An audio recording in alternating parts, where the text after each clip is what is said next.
ನಿಮಗೆ ಬಂದಿರುವಂತಹದ್ದು two of sorts ಬಂದಿದೆ. ಕೆಲವೊಂದು ಇಂಡಿಸಿಷನ್ ಅಲ್ಲಿ ಇರುವಂತಹದ್ದು, ಯಾವುದೇ ರೀತಿಯ ಡಿಸಿಷನ್ ಅನ್ನ ಮಾಡಕ್ ಆಗ್ದಿರಾ ಅಥವಾ ಕೆಲವೊಂದು ಡಿಸಿಷನ್ ಮಾಡ್ದಿರಾ ನೀವು ಸುಮ್ಮನೆ ಇರುವಂತಹದ್ದು ರೆಪ್ರೆಸೆಂಟ್ ಆಗ್ತಾ ಇದೆ ಬಾಟಮ್ ಆಫ್ ದ ಡಕ್ ಅಲ್ಲಿ. ನಿಮ್ಮ ಲವ್ ಲೈಫಿನ ವಿಚಾರದಲ್ಲಿ ರೀಸೆಂಟ್ ಪಾಸ್ಟ್ ನಲ್ಲಿ ಕೆಲವೊಂದು ರೀತಿಯ ಎಂಡಿಂಗ್ ಗಳಾಗಿರುವಂತಹದ್ದು, ಲವ್ ಲೈಫಿನ ವಿಚಾರದಲ್ಲಿ ಕೆಲವೊಂದು ರೀತಿಯ ಡಿಸ್ಟರ್ಬೆನ್ಸ್ ಗಳಾಗಿರುವಂತಹದ್ದು, ಅವ್ಯವಸ್ಥೆಗಳಾಗಿರುವಂತಹದ್ದು, ಸಮಾಧಾನ ಇಲ್ಲದೆ ಇರುವಂತಹದ್ದು ರೆಪ್ರೆಸೆಂಟ್ ಆಗ್ತಾ ಇದೆ. ಯಾಕೆ ಅಂದ್ರೆ ಲವ್ ಲೈಫಿನ ವಿಚಾರದಲ್ಲಿ ಯಾವುದೇ ರೀತಿಯ ಪಾಸಿಟಿವ್ ಬದಲಾವಣೆಗಳಾಗುತ್ತಾ ಅನ್ನುವಂತಹದ್ದು ನೀವು ಪಾಸ್ಟ್ ನಲ್ಲಿ ನೀವು ನಿಮ್ಮ ಲವ್ ಲೈಫಿನಲ್ಲಿ ನೀವು ಆಲೋಚನೆಯನ್ನ ಮಾಡಿದ್ದೀರಿ, ಕೆಲವೊಂದು ಬದಲಾವಣೆಗಳಾಗುವಂತ ಸಾಧ್ಯತೆಗಳಿದೆಯಾ ಅಂತ. ಆದ್ರೆ ಎಂಡಿಂಗ್ ಗಳಾಗಿರುವಂತಹದ್ದು ಯಾವುದೇ ರೀತಿಯ ಸರಿ ಹೋಗ್ತಿಲ್ದೇ ಇರುವಂತಹದ್ದು ರೆಪ್ರೆಸೆಂಟ್ ಆಗ್ತಾ ಇದೆ. ತುಂಬಾ ಆಲೋಚನೆಯನ್ನ ಮಾಡಿರುವಂತಹದ್ದು ನಿಮ್ಮ ಲವ್ ಲೈಫಿನ ವಿಚಾರವಾಗಿ ನಿದ್ರಾಹೀನತೆಗಳಾಗಿದೆ. ಕೆಲವೊಂದು ರೀತಿಯ ಸ್ಟ್ರೆಸ್ಸಿಗೆ ಒಳಗಾಗಿರುವಂತಹದ್ದು ನಿಮ್ಮ ರೀಸೆಂಟ್ ಪಾಸ್ಟಿನಲ್ಲಿ ನಡೆದಿರುವಂತಹದ್ದು. ಲವ್ ಲೈಫಿನ ವಿಚಾರವಾಗಿ ಯಾವುದೇ ರೀತಿಯ ಅಂತ ಸಮಾಧಾನದ ಏನು ನಿಮ್ಗೆ ನಡೆದಿಲ್ಲ. ಆ ಕಾರಣಕ್ಕೆ ನಿಮಗೆ ಕೆಲವೊಂದು ವಿಚಾರಗಳನ್ನ ಡಿಸಿಷನ್ ತಗೊಳ್ಳುವಂತಹದ್ದು, ಡಿಸೈಡ್ ಅನ್ನ ಮಾಡುವಂತಹದ್ದು ನಿಮ್ಗೆ ಕಷ್ಟ ಆಗ್ತಾ ಇರೋದು.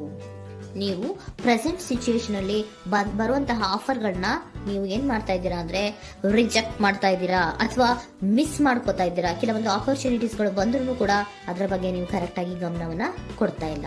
ಯಾಕೆ ಕೊಡ್ತಾ ಇಲ್ಲ? ನಿಮ್ಗೆ ಗೊತ್ತಾಗ್ತಿಲ್ಲ ಏನ್ ಮಾಡ್ಬೇಕು. ಅದಕ್ಕೋಸ್ಕರ ನೀವ್ ಏನ್ ಮಾಡ್ತಿದ್ದೀರಾ, ಎಂಡಿಂಗ್ ಆದಂತಹ ಆಫರ್ಗಳಿರ್ಬೋದು ಅಥವಾ ಬೇರೆ ಯಾವುದೇ ಆಫರ್ಗಳಿರ್ಬೋದು ಬಂದ್ರೆ ಅದನ್ನ ನೀವು ಗಮನನೇ ಕೊಡದೇ ಇರುವಂತಹದ್ದು. ಯಾವುದೋ ಕೆಲವು ವಿಚಾರ ನಿಮ್ಮ ಲವ್ ಲೈಫಿನ ವಿಚಾರವಾಗಿ ಕೆಲವೊಂದು ರೀತಿಯ ಮತ್ತಷ್ಟು ಮುಟ್ಟೋದು ಅಂದ್ರೆ ರಿವ್ಯಾಲ್ಯೂಯೇಷನ್ ಅನ್ನ ಮಾಡ್ತಾ ಇರುವಂತಹದ್ದು ರೆಪ್ರೆಸೆಂಟ್ ಆಗ್ತಾ ಇದೆ.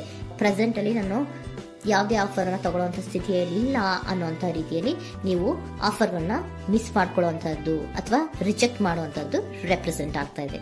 ನೆಕ್ಸ್ಟ್ ಕಾರ್ಡ್ ಬಂದಿರುವಂತಹದ್ದೇನು, ಪ್ರೆಸೆಂಟ್ ನಲ್ಲಿ ಪೇಜ್ ಆಫ್ ಸೋರ್ಟ್ಸ್ ಬಂದಿದೆ. ಯಾವುದೋ ಒಂದು ನಿಮ್ಮ ಲವ್ ಲೈಫ್ನ ವಿಚಾರವಾಗಿ ಬಹಳಷ್ಟು ಕ್ಯೂರಿಯಾಸಿಟಿಯಿಂದ ಏನೋ ವಿಚಾರವನ್ನ ತಿಳ್ಕೊತಾ ಇದ್ದೀರಾ, ಬಹಳಷ್ಟು ಕ್ಯೂರಿಯಾಸಿಟಿಯಿಂದ ತಿಳ್ಕೊತಾ ಇದ್ದೀರಾ ಏನಾಗ್ತಾ ಇದೆ, ಹೇಗಾಗ್ತಾ ಇದೆ ಅಂತ. ತುಂಬಾನೇ ನೀವು ಕೆಲವೊಬ್ರು ಲವ್ ಲೈಫ್ನ ವಿಚಾರದಲ್ಲಿ ತುಂಬಾನೇ ಮಾತು ಕೂಡ ಆಡ್ತಾ ಇರುವಂತಹದ್ದು ರೆಪ್ರೆಸೆಂಟ್ ಆಗ್ತಾ ಇದೆ. ಏನಾಗ್ತಾ ಇದೆ, ಹೇಗಾಗ್ತಾ ಇದೆ, ಈ ಗಲಿಬಿಲಿಗಳು, ಡಿಸ್ಟ್ರಾಕ್ಷನ್ಸ್ಗಳು ಅಥವಾ ಡಿಸಿಷನ್ಸ್ ನ ಮಾಡಕ್ಕಾಗದೆ ಏನಕ್ಕೆ ಒದ್ದಾಡ್ತಿದೀವಿ ಅನ್ನೋದ್ರ ಬಗ್ಗೆ ಕೂಡ ನೀವು ಕೆಲವೊಂದು ರೀತಿಯ ಮಾತಾಡ್ತಾ ಇರುವಂತಹದ್ದು ರೆಪ್ರೆಸೆಂಟ್ ಆಗ್ತಾ ಇದೆ. ಯಾವಾಗ ಕೆಲವೊಂದು ವಿಚಾರಗಳಲ್ಲಿ ನೀವು ಮಾತಾಡಿ ಕ್ಲಿಯರ್ ಅನ್ನ ಮಾಡ್ಕೊಂತೀರೋ ಆಗ ನೀವು ಕೆಲವೊಂದು ರೀತಿಯ ಆಕ್ಷನ್ಸ್ ಗಳನ್ನ ತಗೋಬೇಕು ಅನ್ನುವಂಥ ನಿರ್ಧಾರವನ್ನ ಮಾಡಿರುವಂತದ್ದು. ಆಫರ್ಗಳು ಬಂದ್ರೂ ಕೂಡ ರೆಫ್ಯೂಸ್ ಮಾಡ್ತೀರಾ. ಆದ್ರೆ ಏನೀಗ ಹಿಂದೆ ಪಾಸ್ಟಿನಲ್ಲಿ ನಡೆದಿತ್ತೋ ಅದು ಯಾಕಾಯ್ತು, ಏನಕ್ಕಂಗಾಯ್ತು ಅನ್ನೋದ್ರ ಬಗ್ಗೆ ಕೂಡ ನೀವು ಮಾತಾಡುವಂತ ಸಾಧ್ಯತೆಗಳು ರೆಪ್ರೆಸೆಂಟ್ ಆಗ್ತಾ ಇದೆ ಪ್ರೆಸೆಂಟಿನಲ್ಲಿ. ಆಮೇಲೆ ನೀವು ಮಾತಾಡಿದ್ಮೇಲೆ ಕೆಲವೊಂದು ರೀತಿಯ ನಿರ್ಧಾರಗಳನ್ನ ಮಾಡುವಂತಹದ್ದು. ನೈಟ್ ಆಫ್ ವ್ಯಾಂಡ್ಸ್ ಬಂದಿದೆ. ಸೊ ಆವಾಗ ನೀವು ನಿಮ್ಮ ಕೆಲವೊಂದು ವಿಚಾರಗಳಲ್ಲಿ ಕ್ಲಾರಿಟಿಗೆ ಬಂದ್ಮೇಲೆ ನಿಮ್ಮ ಲವ್ ಲೈಫಿನ ವಿಚಾರದಲ್ಲಿ ಕೆಲವೊಂದು ಆಕ್ಷನ್ ಗಳನ್ನ ತಗೊಳ್ಳುವಂತಹದ್ದು ರೆಪ್ರೆಸೆಂಟ್ ಆಗ್ತಾ ಇದೆ. ಹಾಗೆ ಏನ್ ಆಕ್ಷನ್ಸ್ ಗಳನ್ನ ತಗೋತೀರಾ? ಈಗ ಕೆಲವೊಂದು ರೀತಿಯ ಆಫರ್ಗಳನ್ನ ನೀವು ಬಂದಂತಹ ಆಫರ್ಗಳನ್ನ ನೀವು ಏನ್ ಮಾಡಿದ್ದೀರಾ, ರೆಫ್ಯೂಸ್ ಅನ್ನ ಅಟ್ ಪ್ರೆಸೆಂಟ್ ಅಲ್ಲಿ ಮಾಡಿದ್ದೀರಾ. ಈಗಲೂ ಕೂಡ ನೀವು ಬಂದಂತಹ ಆಫರ್ ಅನ್ನ ನೀವೇನ್ ಮಾಡ್ತೀರಾ, ರೆಫ್ಯೂಸ್ ಅನ್ನ ಮಾಡ್ತೀರಾ ಅಥವಾ ರಿಜೆಕ್ಟ್ ಅನ್ನ ಮಾಡ್ತೀರಾ. ಯಾಕೆ?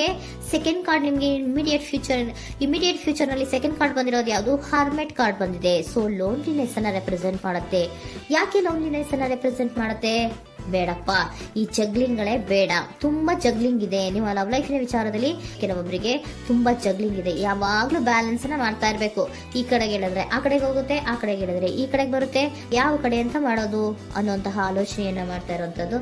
ಸದ್ಯಕ್ಕೆ ಯಾವುದೇ ಆಫರ್ ಬೇಡ, ಸ್ವಲ್ಪ ಒಂಟಿಯಾಗಿರೋಣ ಅಂತ ನೀವು ಆಲೋಚನೆಯನ್ನ ಮಾಡ್ತಾ ಇರುವಂತದ್ದು ರೆಪ್ರೆಸೆಂಟ್ ಆಗ್ತಾ ಇದೆ.